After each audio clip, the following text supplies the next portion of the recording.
lot. So I place a very small bet, call it $50. Next thing I know, my bets are going up later the next day and the next day. And now I owe him like $25,000. God So damn, how long of a period of time is this? over 1 week. 1 week? I did not like gambling. It went on for almost 6 years. Every day I placed a bet with my bookie. There was not one day that I missed. What was the worst week you ever had? Probably like 250,000. Ultimately, the government, I turned over my phone records and they calculated that I gambled $21 million in a 6-year period of time. Holy fucking shit.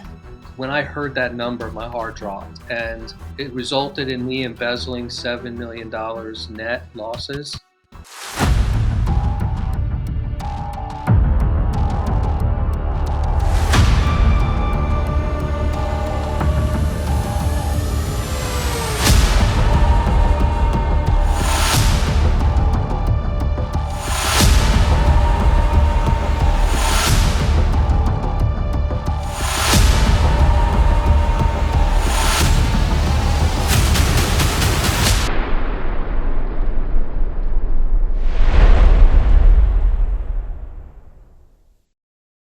Ladies and gentlemen, welcome back to Crime and Entertainment. I got here a very interesting guest. We're going to talk a little bit about some embezzlement from some well-known figures in the music industry, and then also why the embezzlement took place, because it fueled some addiction habits and some gambling habits that we'll get into. And, you know, I fancy myself as a part-time gambler myself, so I know a lot of what this gentleman was going through during some of those stressful Sundays. Please welcome to the show, Jonathan Schwartz. Jonathan, how are you, my friend? I'm doing great. Thanks for the introduction. So you got a very interesting story, man. I was listening to a little bit of it today on our mutual friend Matt Cox's podcast. I know you're on his program. And as we spoke earlier, you know, I was listening to you talk about, you know, in the heat of your gambling, how you would gamble like every game. And I said, I know what he's talking about. And he was like, I was parlaying it, I was teasing it, I was doing first halves, first quarters, you know, and then you find yourself in a hole on Sunday night and you're trying to dig in. I was like, I know the stress this guy's. I was just saying to myself, I know what he's talking about. So I don't want to jump too deep in yet. Let's start a little bit from the beginning. Take us back to the beginning. Where's Jonathan Schwartz from? Where you grew up, and then we'll get into the meat and potatoes of the story. It sounds good. So a little background. I grew up in the Catskill Mountains, upstate New York. 4 years old, my father decided to abandon myself, my younger brother, and my mother was forced to take care of both of us. She had to take 3 jobs just to put food on the table, roof over our heads.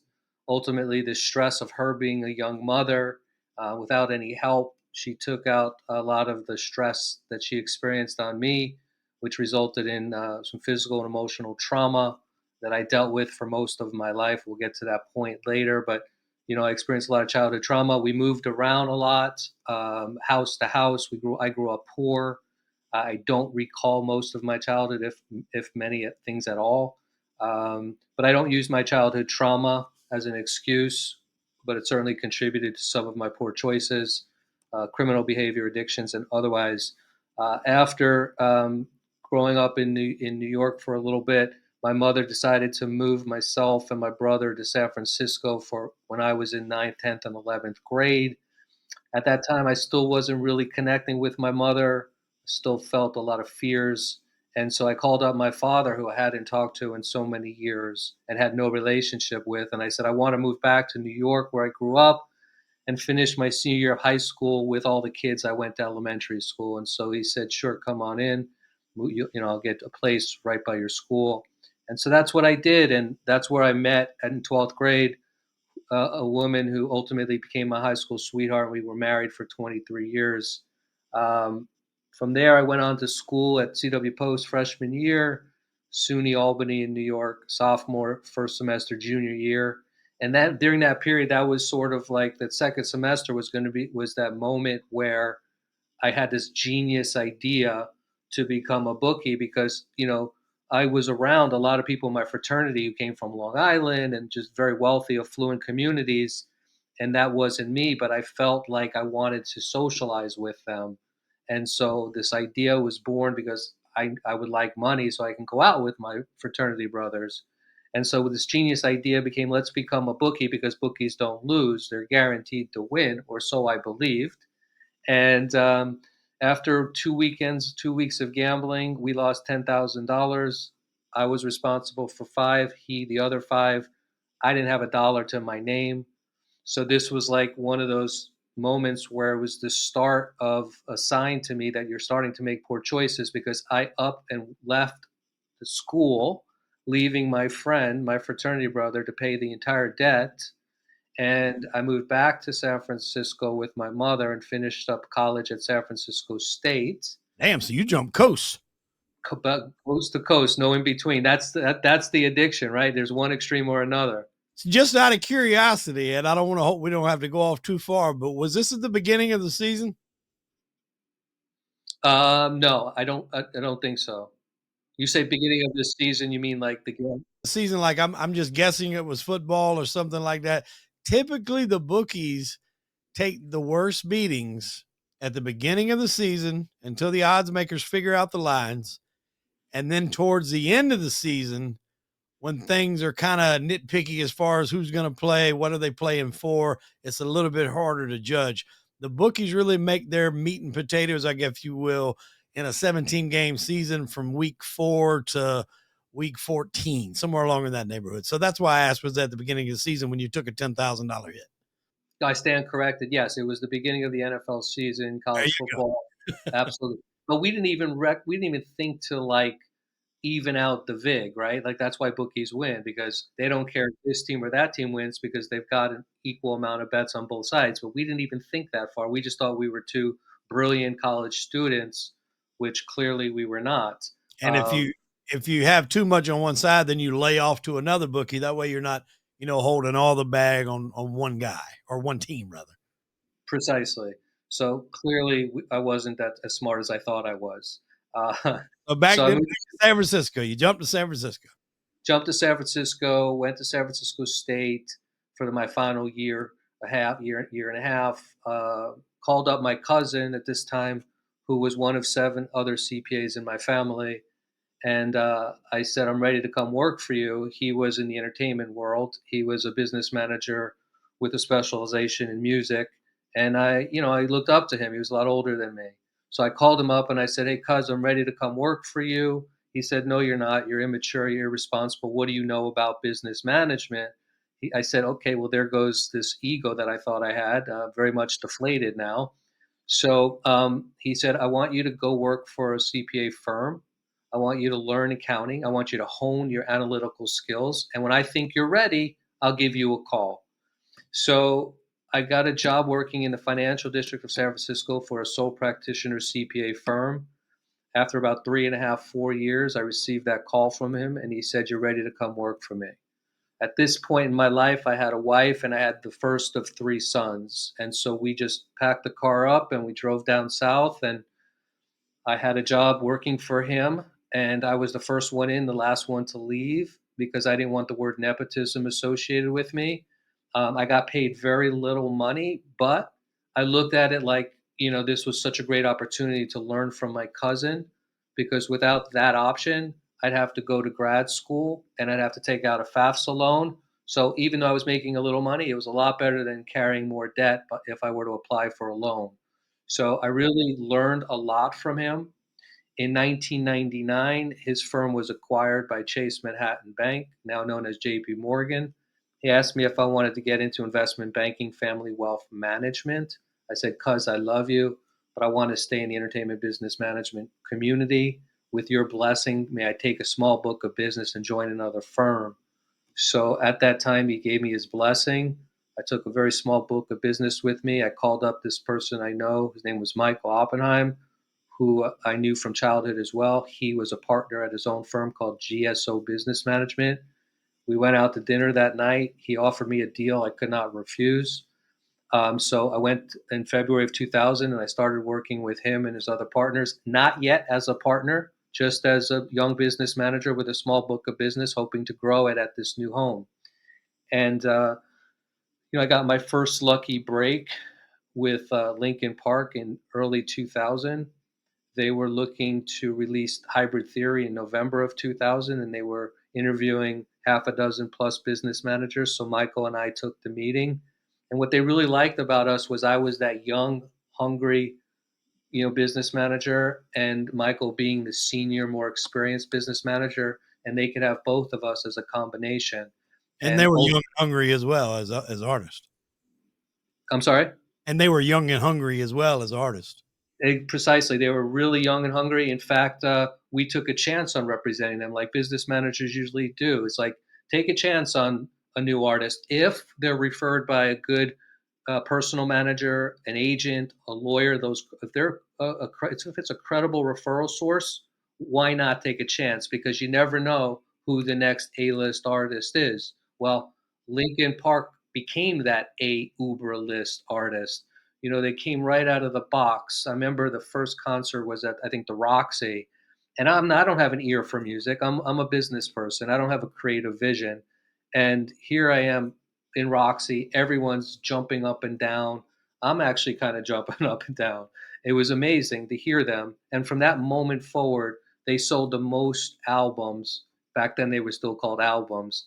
Uh, in that 10-year window of 2000 to 2010, they were just out of the box, faster than I saw any artist grow. And frankly, they deserve it because all of the guys were amazing guys. They took their business very, very seriously. They treated their music, publishing, everything in their lives, any entrepreneurial endeavors, like Apple treats Apple, I like to say, like a real corporation. In fact, the first time I went on their tour bus, I share this sometimes. I was, walked into their tour bus. I'm thinking it's going to be about sex, drugs, and rock and roll. Well, I walk in and these six bunch of nerds are playing video games. So I was a little disappointed, to be honest, but at the same time, I was really impressed. And frankly, they taught me a lot on how to become a great business manager. And their expectations were high, as they should have been. And I was able to meet those expectations until later in my life when some of the things started to happen differently for me. Only a few bands can maintain that sex, drugs, and rock and roll lifestyle that it tends to tear them apart over time. Like Aerosmith would be one I could say would stand the test of time. Rolling Stones, maybe. But other than that, all of them kind of have their damages done to them. They eventually split up, and sometimes it's horrible. They're great bands that break up over things like that, over addiction or love affairs, or a lot of things like that. So, um, what we're going to get into here shortly, with the gambling addiction and things like that, you haven't mentioned anything since then. So, had you kind of stopped gambling from the time you went to San Francisco to the time you started working with your cousin to now? Has gambling an afterthought, or are you kind of doing it hobbyistly, or is it just not even a thing at this point? It's a good question. So after the bookie fiasco and working for my cousin's firm, I did place a bet with my cousin's partner, who allowed me to use his bookie. I lost $3,000, and he paid that debt for me. So now, between the time I left college and then the time that I went to work for him was about 4 plus years. I didn't place a bet, and then I placed the bet with my partner, and then I started working in 2000, as I mentioned. So for 10 years, I was not gambling.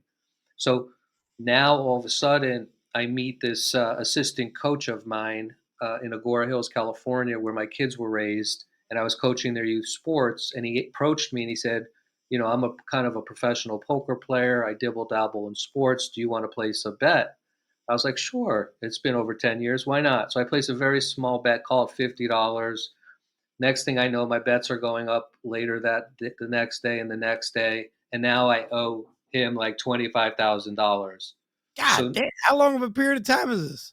over 1 week, 1 week. right? 1 week, and this is I don't have a lot of money at this point in my life, you know.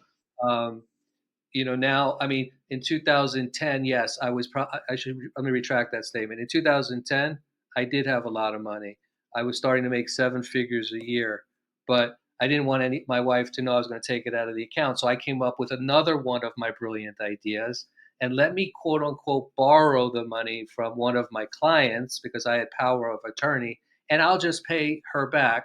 This client was her name is Alanis Morissette. She's the one that went public with this case, so I feel comfortable using her name. The other clients I represented, I really won't tell who I took from and who I didn't, because I want to honor those that I took from that asked for their names to be sealed, because I want to give them that respect.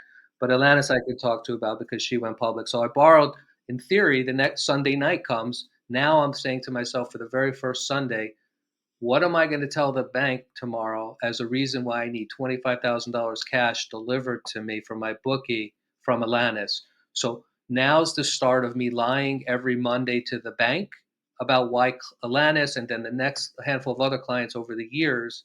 I'm concocting a story, and now this gambling becomes full blown compulsive gambling, full blown degenerate gambler, violating my fiduciary responsibility to clients, hurting eventually so many people. And I did not like gambling. It went on for almost 6 years. Every day I placed a bet with my bookie. There was not one day that I missed. Ultimately, the government, I turned over my phone records, and they calculated that I gambled $21 million in a 6 year period of time. Holy fucking shit. I couldn't believe it. I was so naive to I never really I never looked at how much I was taking from client 1, 2, 3, or 4. It was when I heard that number, my heart dropped, and it resulted in me embezzling $7 million net losses. And again, I should have taken it. I should have asked for help from myself. I should have taken it, and I should have asked for help. But growing up, I in that environment I grew up in, I at that point in my life, I thought I was Superman, even though I had low self-esteem, very much insecure. But to the outer world, I had to present myself like Superman, this successful business manager representing, these high-profile A-list celebrities. And so I had to put up this facade, and I was truly, for that 6 year period from 2010 to 2016, 15, whatever it was, I every day feared that I was going to get caught. Why did I not take the money from my own bank account? Why did I steal? And again, I don't blame the childhood trauma, but it definitely contributed to my poor choices. And so thankfully, eventually I got caught, right? Inevitably, I knew I'd get caught. Well, hold on one second. I want to span in a few things here and unpack a little bit. So you had 21 million in gambling, 21 million as an amount total. That doesn't necessarily mean you lost 21 million, That's because correct. like I said, I myself fancy myself as a gambler. When you look at the overall exchange back and forth, that number can be extremely high, but that doesn't necessarily mean you lost all of that. If you win 10,000 one week, then you lose 10,000 the next, and you do that 2 or 3 weeks back to back. Essentially, you've gambled $60,000, $70,000, but you haven't lost a thing if it's back and forth even. So That's the correct. number is going to be impactful, but you're saying that the total loss, the net loss was around 7.2 million, which you embezzled from your clients. Precisely. Okay. Now, was Lincoln Park a victim in this? So I won't answer yes or no to any clients, but I will say this: Lincoln Park was not a victim. Okay. All right, cool. Now, I want to also clarify. Because you talked about them. So that's why I only Yeah, expand. yeah. No, no, thank you. But what I will add to that is they weren't a direct victim. I didn't embezzle money from them, but they were an indirect victim, because I had more clients that I didn't take from than the 5 or 6 that I did take from. Those indirect clients, though, I embarrassed them in the community. They trusted me. They respected me. So in that way, Lincoln and all my clients that weren't direct victims became indirect victims of my poor choices. Right. Because they're of association with you. They're looked at. And, how did you meet Atlantis? I want to expand on that a little bit. That's a great, an interesting story to share, actually. So when Alanis was looking to hire a business manager, one of her members of her professional team let me know that she was taking meetings. I said I would love to take a meeting with Alanis. So she took, again, about 6, 7, 8 business manager candidate meetings, and I was one. And I was the only one. Here's the irony: I was the only one that went to that meeting prepared with visual aids. Isn't that And ironic? isn't that ironic? So, and so much so that I presented it to her. I said, "This is what I'm going to show you when we meet every month. Here's a spreadsheet of your what your financials might look like. Here's what a template is for a touring budget. Here's all the revenue streams in your career, songwriting, publishing, uh, touring, etc. And this is what we'll go over, every month and see if it's meeting your short, mid, and long term goals. And because my job is to help you achieve your financial goals. And so, to answer your question, that was how, and so she hired me because of that, until she then fired me later on Yeah, for good reason. Um, for very good reasons. a question, and this is like totally off topic, and it's just something I'm curious about because me and my wife talk about this all the time. I live in the Charleston area. We have a coliseum here that some artists come to, and then we have an outdoor venue called Credit One Stadium that a lot of artists come to during the summer. Is there a big price difference? And you may not even know this, but is there a big price difference? So when artists book out like an outdoor stadium as opposed to an indoor coliseum, is it a better, you know, opportunity for them to make more money at an outside stadium, or do you even know? And it's just curiosity. No, I was an expert in touring. So what I do know is it's not so much the venue in terms of outdoor or indoor, because they could both be stadiums, if you will. It's just how many seats the stadium holds, because you're going to multiply that by the various ticket prices depending on where someone sits, and they use that to, and the promoters project, okay, I believe this artist can fill this arena, and with that type of arena, we're going to guarantee that the client not grosses X. This is going to be their income, not including overages. So they're going to say, this is what you're going to make for the event, for the show. If we sell more, you have an opportunity to hit what's called percentages or overages or a bonus, right? But when we do a tour budget for an artist, we don't include the possibility of percentages or bonuses. We just say, here's what you're guaranteed to manage the client's expectation, with a little caveat, you're entitled to a bonus based on sales. Here are your fixed expenses and variable costs. And as a result, your profit margin is going to be, I'm making this up, 48%. Now, if you want a higher profit margin, artist A, let's look at all the line items of your expenses. Can we reduce pyro tech? Can we produce some other areas of production, lighting, dancing, wardrobe costs, buses, touring, hotels?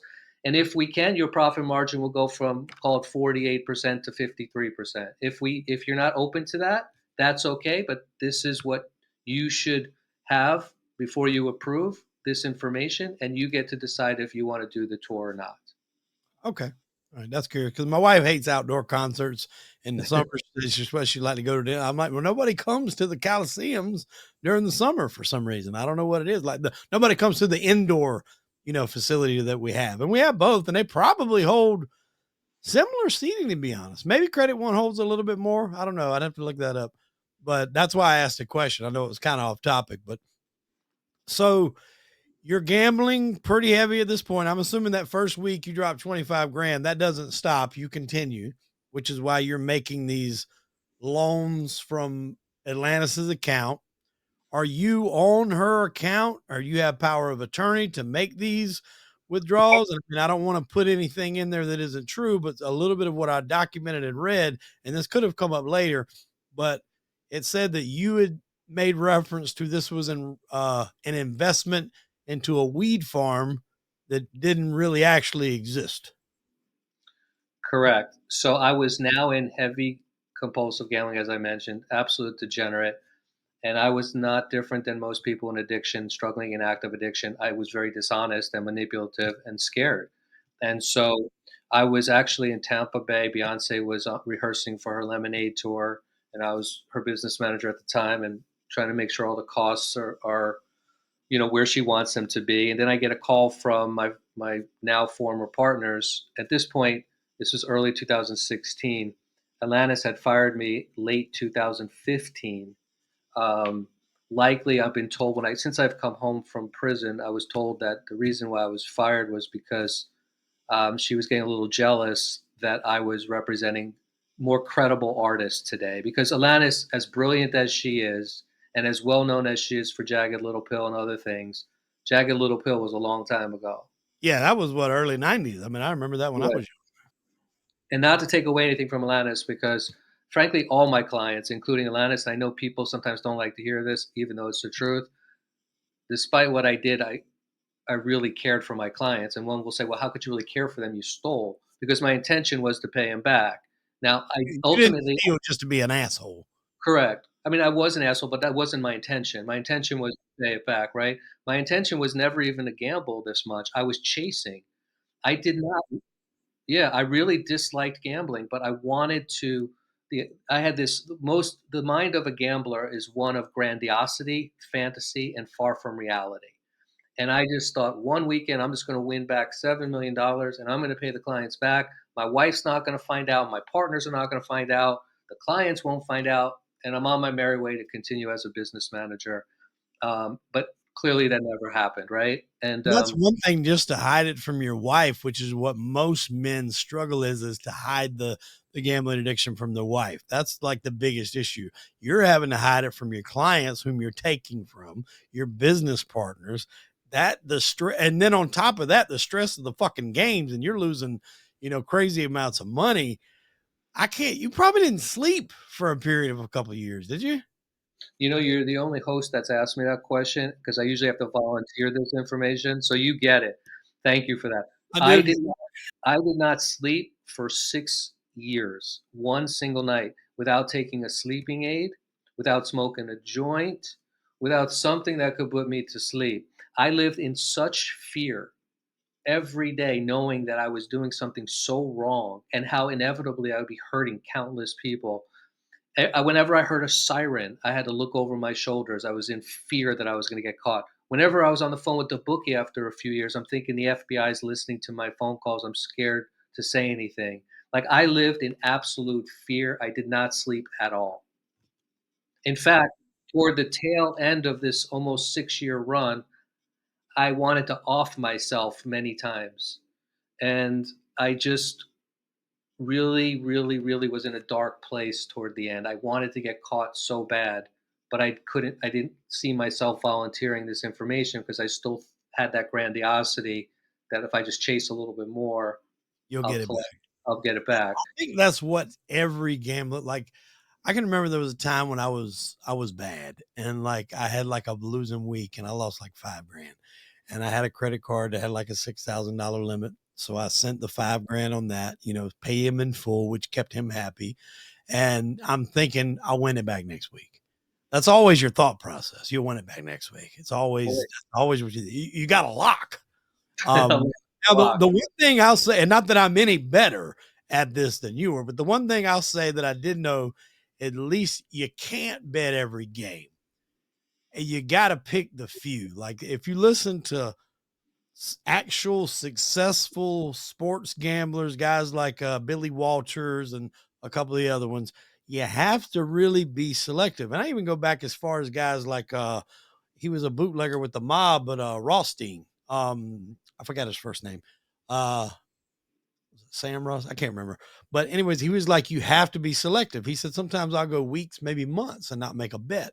But when I see that one bet that I know that I love, then you load up on it. But that's impossible to do when you're an avid gambler like yourself, or like I was. Like you always think you want to bet on a Thursday night game so you can go into Saturday up money. And that never happens. You lose because Thursdays is a really hard game to bet because teams are coming off a short week, and now you're in the Saturday down. So you pick 2 or 4 or 5 games when you should pick 2 or 3. Most of them lose. So now you go into Sunday and you're really down. So you're picking the whole fucking slate to try to get back. Now you go into Sunday night, you're way in the fucking hole. And you're really stretching it to try to. But I know exactly what you're talking about, bro. Oh yeah, and it wasn't starting out for. I mean, it was literally betting the board, whether it was NFL, college football, NBA, college basketball, or baseball. I literally bet on every game. You can't win; it's humanly impossible. You can barely win on one game with some consistency, let alone not only just 20 games, like, parlays, teasers, right, over unders, first half, second half. I mean, on one game, I might have 5, 6 bets. And then if you multiply that by all the games on the board, it was just impossible to win. But this is that degenerative mind that I had, and, I'm putting myself out there because I think it's important to be transparent and authentic today. No, and I'll do the same thing. Like, I think that's the mindset that you have. It never works. I think the best week I ever had, I remember I was betting relatively small amounts at this time. This was years ago before I had a better job with more money and more availability to play. And even then I didn't really have the availability. I was, charging cards and stuff too. But I think I made over a weekend, I made 25 bets and I won 18 of them, which is very good. Now, granted, Very that was a one-time thing. Never happened again. Nowhere close. It was usually the flip flop exactly. from that afterwards. But I was like, but when you have, that's what it is. When you have that one week, you think, damn, I can do that next week. No And question it about gives you a little bit of hope, a little bit of sprinkle, a little bit of love, and that's what keeps you going. I got to ask this though. You're losing that much week to week. I'm assuming you have some winning weeks here and there. Are you paying up each week to this bookie? it. Absolutely, every Tuesday. So every Sunday night, as I said earlier, I'm thinking, what kind of lie am I going to tell the bank? Monday, I call the bank and say, it's this lie. So and so needs this money because so and so's making improvements on the house, or they want to pay a producer under the table. Like, I can't tell you how many countless lies I had to say. Now I've got to pay the bookie, get the money. I mean, if I wrote a book of the lies that I told the bank, it would be a 600-page book. Thankfully, I'm not writing a 600-page book, and I'm not writing about the bank or the lies. Well, there'll be lies in there, of course, but um, so yeah. So now I get fired from Alanis end of 2015. My partners get this call. They call me in Did Tampa she Bay. fire you for the money? Well, originally she fired me because I wasn't giving her attention.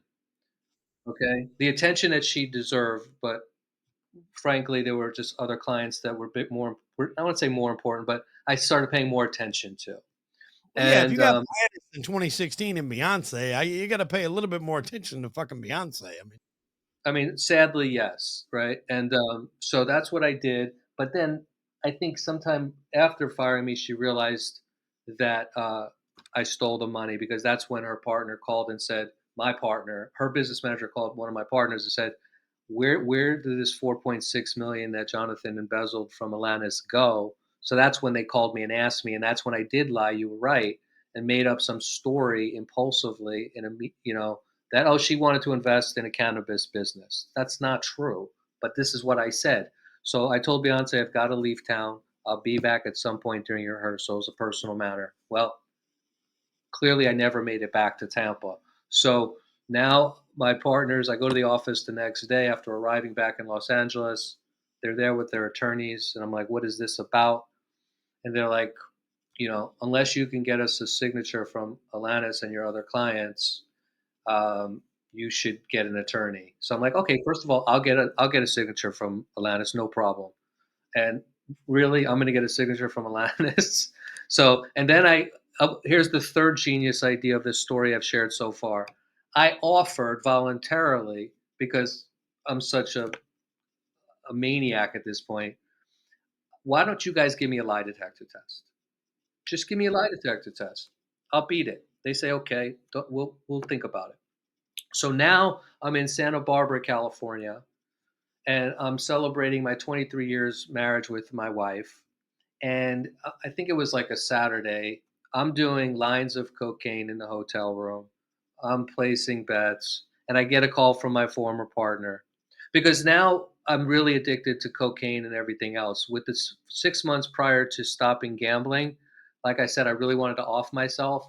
And the way that I numbed myself was not from gambling, but from cocaine. And so now I'm a full blown addict in cocaine as well. And and you're still gambling, knowing this thing is minute minutes away from crashing the fuck down. You're still gambling. I'm still gambling because I'm still in denial. Like, what kind of guy is still in denial? Like, the sign's right there, right?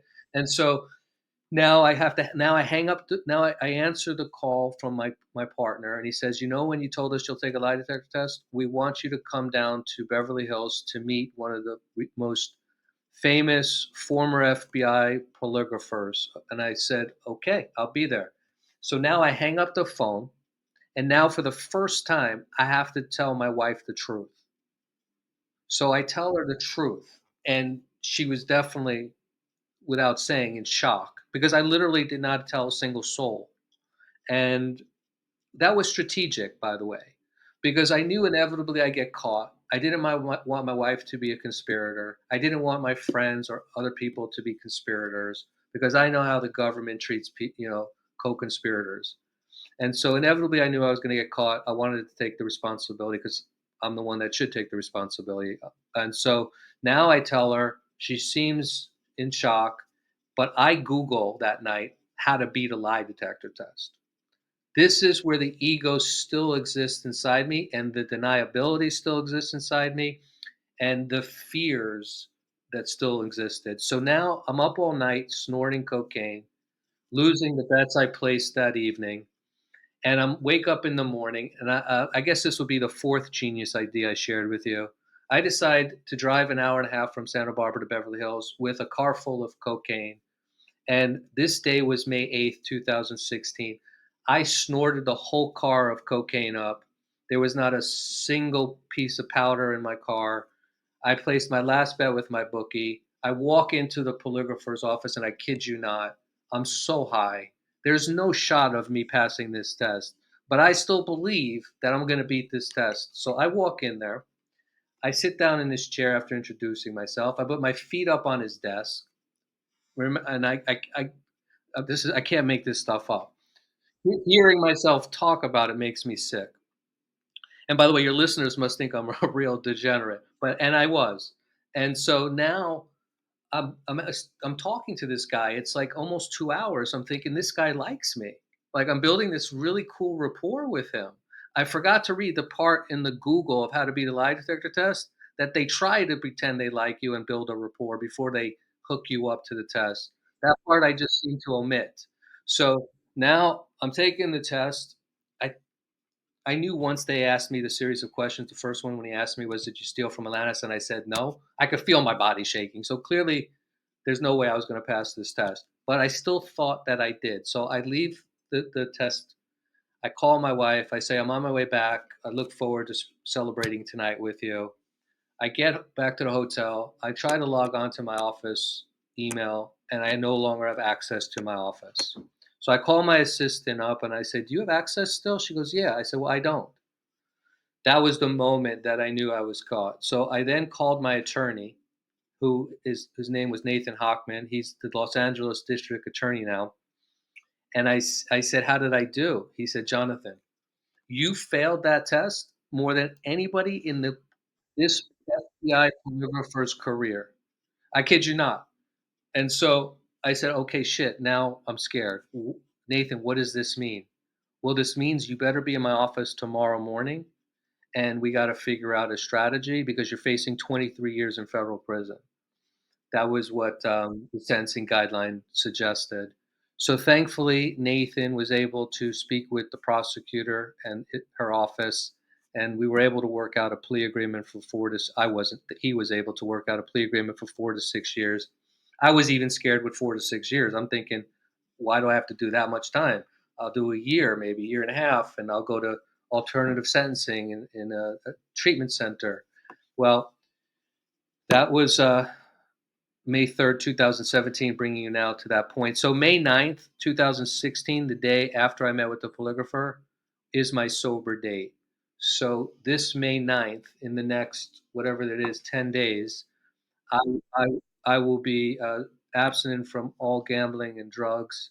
And I'm proud of who I've become and who I'm becoming. But on that May 3rd, 2017 date when I was sentenced, it was a tough courtroom for me because the media was all there. But more important than that, my one of my children was there with my wife sitting on the side of the federal government. And my three boys are my best friends, even still to this day. One of the boys there, it really hurt me that he was there.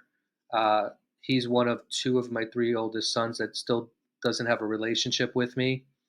And I accept that today. I didn't accept that on May 3rd, 2017 in the courtroom, but I accept that today because I hurt my children very much. I hurt their mother very much. And I hurt my family members, my mother who's battling stage 4 lung cancer, my stepfather, my brother, my partners, my employees, the entertainment community, the community I lived in. And the truth is, today, fast forward, well, I surrendered on July 11th, 2017, after being sentenced to 6 years in federal prison. I was released in April of 2020, um, with a 16 months of home confinement with an ankle monitor, followed by 3 years of probation. Clearly, I'm off probation, thank God now. To be honest, when you do the right thing, it wasn't even hard to be on probation because you can give me a drug test every day. I take my recovery very seriously today. I no longer have that ego I once had. I've learned to practice humility. I sponsor a lot of people. Uh, I decided when I came home, I really couldn't get a job as a felon. I worked at Dunkin' Donuts for 2 months because I didn't came home with no money, so I needed to have food on my plate. But I got fired after 2 months because I wasn't cleaning and mopping the floors well and the countertops well, so they fired me. That also added more humility to my already existing humility. And I decided to go to addiction studies school to get my KDAC. And then I went to grad school to become a licensed marriage and family therapist with an emphasis in addiction and trauma. And so right now, I'm a program director and a therapist at Altus Rehab. It's an incredible 6-bed luxury detox and residential place in Encino, California. I also work with the Chabad Treatment Center in Los Angeles, which is a Medi-Cal facility, and I provide them therapy for some of their outpatient clients. And to be honest with you, this is the happiest I've ever been. I don't make seven figures anymore. I make very little money, but money never brought me happiness. And I'm the happiest I've ever been because I can be of service to my brothers and sisters in the program.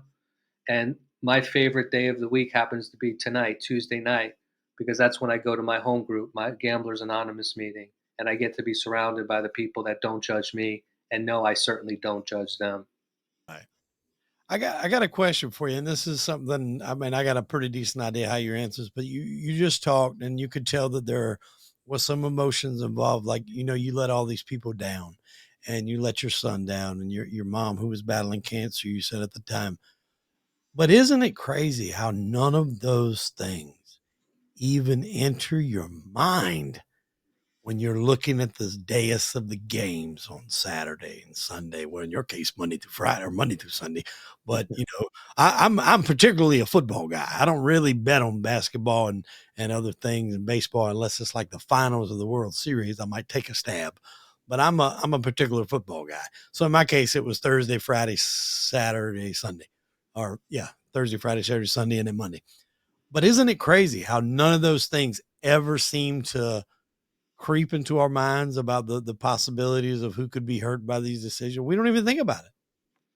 Yeah, I mean, you're right. I didn't think about it because, again, I still at that time was in that grandiosity and fantasy of that world that I'm going to win it back. And then I really started to think about it once I got that call in Tampa Bay that, now it's serious. I'm really going to, excuse my French, fuck up my family's life. And I did do that. And, every day, like, I don't expect my two older boys, I don't expect all those that I hurt to trust the words that come out of this mouth because what they remember about this mouth is a person who was dishonest and manipulative. But if given the opportunity, I'd like to earn back, the operative word is earn back your trust, not by my words, but my actions on a daily basis. Because today I'm in a program that we call it progress, not perfection. That's the 12 step. And the 12 steps saved my life. My higher power saved my life. Um, and I'm grateful and thankful that I'm here today to share my story because I hope it can help people. And the messages that I'm going to give in my book and movie and when I tour and talk about my messages, they're going to include things that we've already talked about, encouraging people to be vulnerable enough to ask for help. Okay? Don't be like me. Please ask for help. Be transparent. Be authentic. Take personal accountability. Own your shit. Own your side of the street. Recognize the hurt that your choices, simply your choices, my choices, affected adversely so many people. But you have an opportunity, like I did, to change. And it just starts with asking for help. And that's, I think, the hardest part because, especially, I think, with gambling and with drugs too, it's so hard to admit that there's something that has a hold of you that you can't shake, especially as a man. You think you have the this bravado or whatever that you can fix it or you can shake it. And like you said, it's always next week I'll win it. Next week I'll win it. It never happens. And there becomes, I think, like a cloud of shame over you that you admit that something had a hold of you to this extent. This especially costed you this much money. And it's just so hard to do that. But like you said, if you can get to that point and admit it, it's almost like the earlier you get caught, like you would have probably, I'm guessing, you'd have probably rather been caught way earlier. Oh, no question. No question. I wanted to get caught. I just didn't have the courage to tell anybody. What was the worst week you ever had? Gambling wise. Probably like 250,000. Holy shit. And you're paying your bookie every week. Well, yes, but not with my money. Right, not with your money. So are you in it? Did you remain friends with this guy? Did he get in trouble over this? Because I'm assuming when this went to court, they had to dig into why you were and who you were giving this money to. Did he face some repercussions on this, or can you talk about it? So I'm going to walk into another office. So it's a really funny question that you're asking, because I didn't. So this guy I thought was my friend. He wasn't my friend. He's the one that asked me for that $50 bet, right? Well, it turned out that he professed to be helping me out because of the dollar amounts that I was betting every day. But after about 3-4 years, the final year and a half, 2 years, I realized that he was my bookie. So not only was he taking 10% and supposedly giving it to a bookie on my losses, he was taking 10% on my wins because he said he's doing me a favor.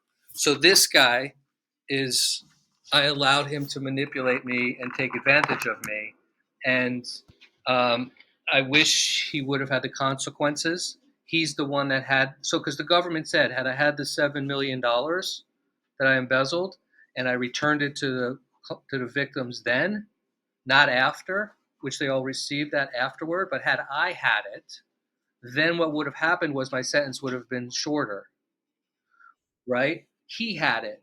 The government should have went after him, but they said that they had no interest in him. But you know what? I believe in karma, and karma will get him when karma is supposed to get him. So a little bit to unpack here, and I got a story I'll share with you. So you said they did get restitution. They did get paid back?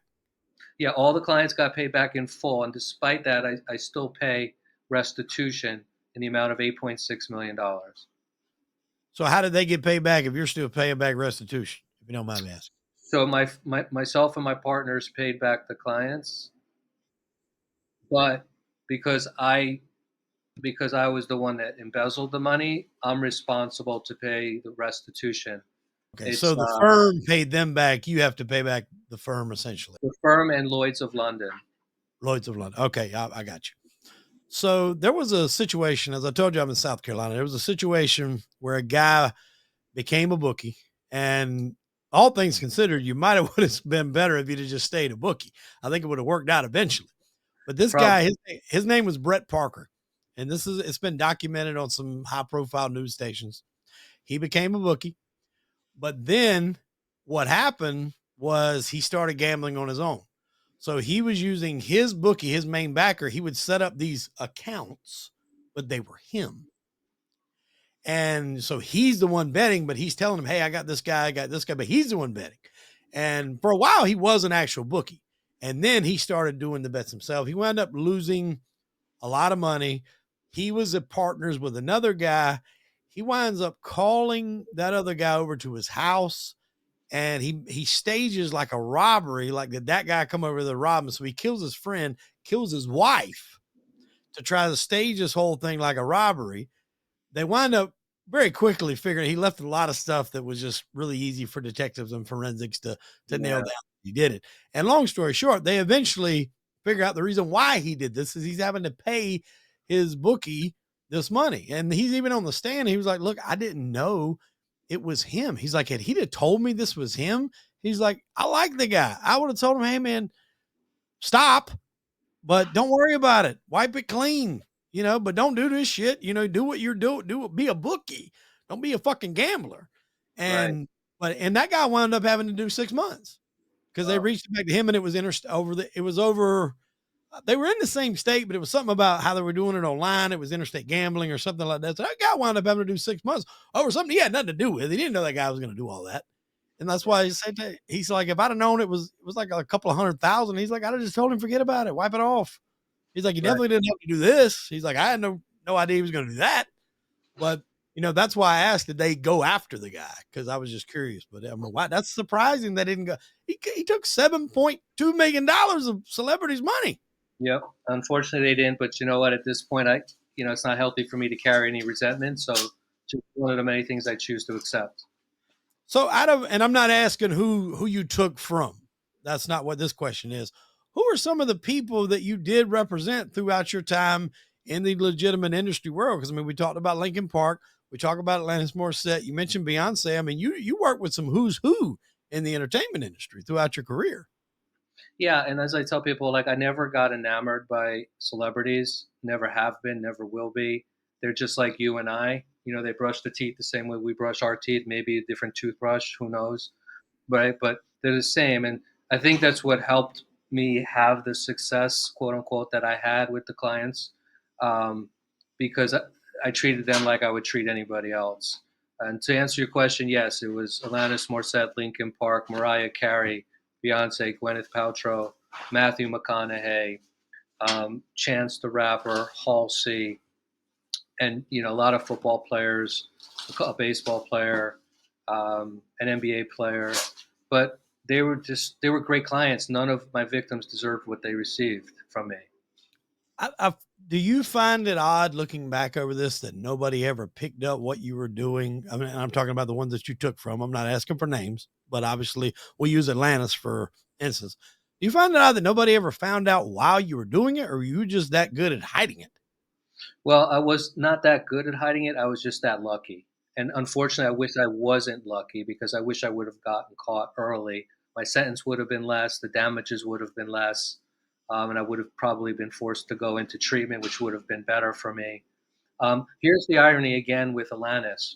We talked about why she hired me because of the transparency of bringing, a presentation, right, of visual aids. If every month I went there, had she asked me for a source document, a bank statement, she would have recognized right then and there that what I presented to her was fraudulent. So today, when I go out and in the book, I'm really going to disrupt the entertainment world, particularly the business management world, because if you're a celebrity with a business manager right now, make sure you're seeing the source document, not a spreadsheet that your business manager creates. Right? And so had I been asked for a bank statement, I would have been caught a lot sooner. What's the percentage of you think that what percentage do you think of corruption and embezzlement is currently going on right now with business managers in Hollywood? It's just my guess. I don't have facts, data to prove it, but I do know that there are people out there still stealing from their clients. I would say it's under 10%. But still, that's still a significant number. Even if I told you 10, which now that number might not be far off, but if I told you 10% of planes fall out of the sky, you're not going to feel very great about flying. Well, good example. Excellent example. That's exactly right. And that's what I want to help educate some of the people still in the entertainment space. Ask for source documents. Don't trust someone so quickly. Earn that trust. Let them earn the trust. And, unfortunately, I earned the trust from my clients, but ultimately I violated all of them, direct or indirect victims. But yeah, source documents are really important. And there's too much trust placed within the business managers. There's too much power of attorney granted business managers. Be proactive in your financial affairs. Like, I understand you're busy, but you're never too busy to be proactive to look at your finances. It's your money, not a business manager's. I got to ask this one question, and I'll tell you why afterwards. But with you representing some athletes, did the thought ever cross in your mind to talk to the athletes about their games and what they thought? Yeah, it never did. I mean, I wouldn't do that to them because that would put them at risk. You remember the Arizona State basketball scandal? I don't. So it was I think it was the 90s. It had to be early 90s because it was around the time the Dallas Cowboys was one of their back-to-back Super Bowls. but there was the Arizona State basketball player named Stephen Headache Smith. And he was a very good player, destined for the NBA. He played largely the most amount of time in the game back before they started managing time, as far as your superstars. And he got in debt to an on-site bookie at Arizona State named Benny Silman. And he got into debt for about 20 grand. Benny Silman was in debt himself to another guy named Joe Gagliano. Now, Joe was an investment guy from Chicago. And he calls him one day and he tells him, Joe, he's like, I got a fix. He's like, I got Headache Smith into us for 20 grand. So long story short, they get Headache on board to not throw games. He didn't ask him to lose it, but he asked him to not cover the spread. And basically he was able to hit it on the line of what they needed him to hit it by. And it was like, hey, you win these 2 games, we're going to wipe your 20,000 or whatever it was, then give you another 20,000 and you'll be good to go. We'll make some money. You'll make some money. Your debt will be clean and all will be good with the world. So they do that. It goes through flawless. Only Headache calls Joe, wants to bet 15,000 on a third game against him and against LSU. So Joe's like, what's the worst that can happen? He's like, by this time I've already made, I forgot how much he had made off the first 2 games, but it was a lot, a couple of $100 grand. He said he wants to bet 15 grand. I'll bet him 15 grand. I'm going to go watch this game in person.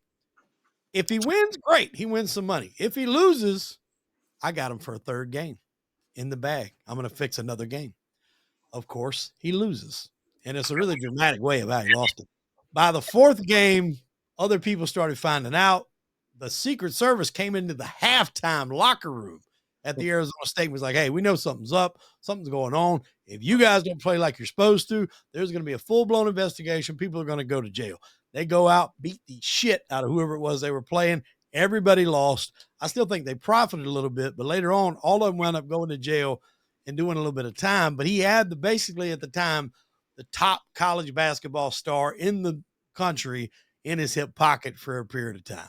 So that's why I asked that question. It's a really good podcast. I actually interviewed Joe, and I can send it to you if you want to listen to it. I think we have the same similar mindset. You probably get a kick out of it. But going forward now, you mentioned earlier a book and a movie.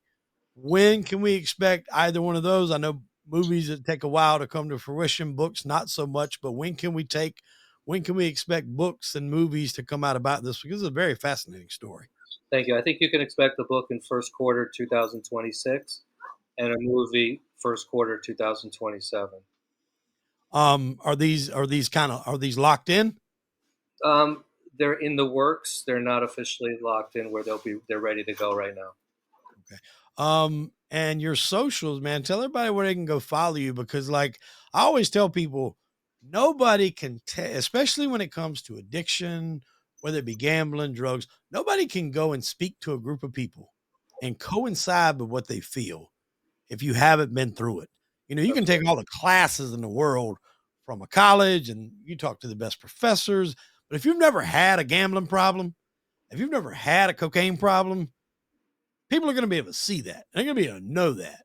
And if you can't coincide, like you and I think you can tell by our conversation, that I've went through the ringer gambling just by the things I've mentioned. You can tell. If somebody's not been through that, you can also tell. So nobody's going to be able to tell a story and coincide with these people like you. How can they get in touch with you, or how can they follow along with your work via any Instagram or social medias that you have? Thank you for asking. So my Instagram account would be a great place. It's at The Real Jonathan Schwartz. That's JONATHAN Schwartz, SCHWARTZ. So at The Real Jonathan Schwartz. And then you could always Google Altus Rehab. Find me there if anyone's struggling that's listening with addiction. We would love to help you. ALTUSrehab.com, altusrehab.com. And this is an amazing platform, and you asked some really awesome gambling questions. Thank you. Thank you for having me here.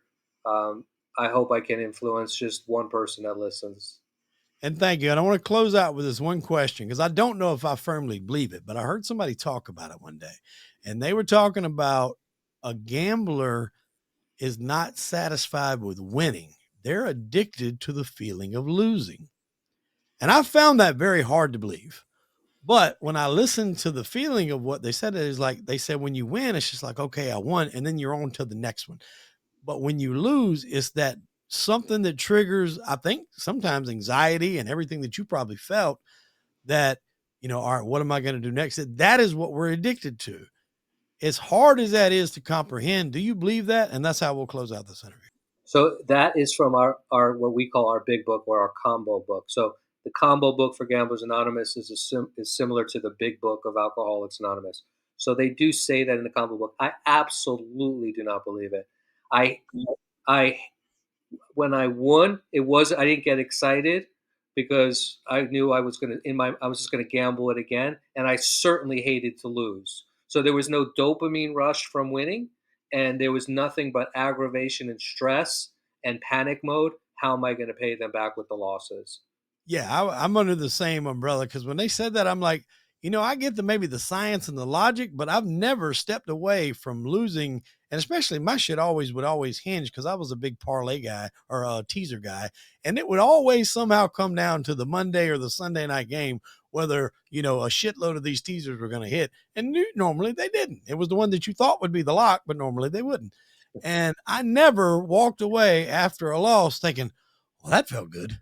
Like it didn't compute for me. And I understand a lot of the logistics when you talk about, trying to help and understanding gamblers and their thought processes, but that's one I can't get behind. So I just wanted to ask that question before we get out of here. And I'm of the same assumption. I never walked away from a bad week feeling good. It always felt like shit. Fair, me too. Thank you. Jonathan, I appreciate you stopping by the show, my friend. Ladies and gentlemen, go give him a follow on his socials. We'll tag that in the show notes below. Look forward to catching that book and also the movie when it comes out. Please keep us up to date on all those things. Jonathan, we appreciate you stopping by the show, my friend. Thank you, my friend. Thank you.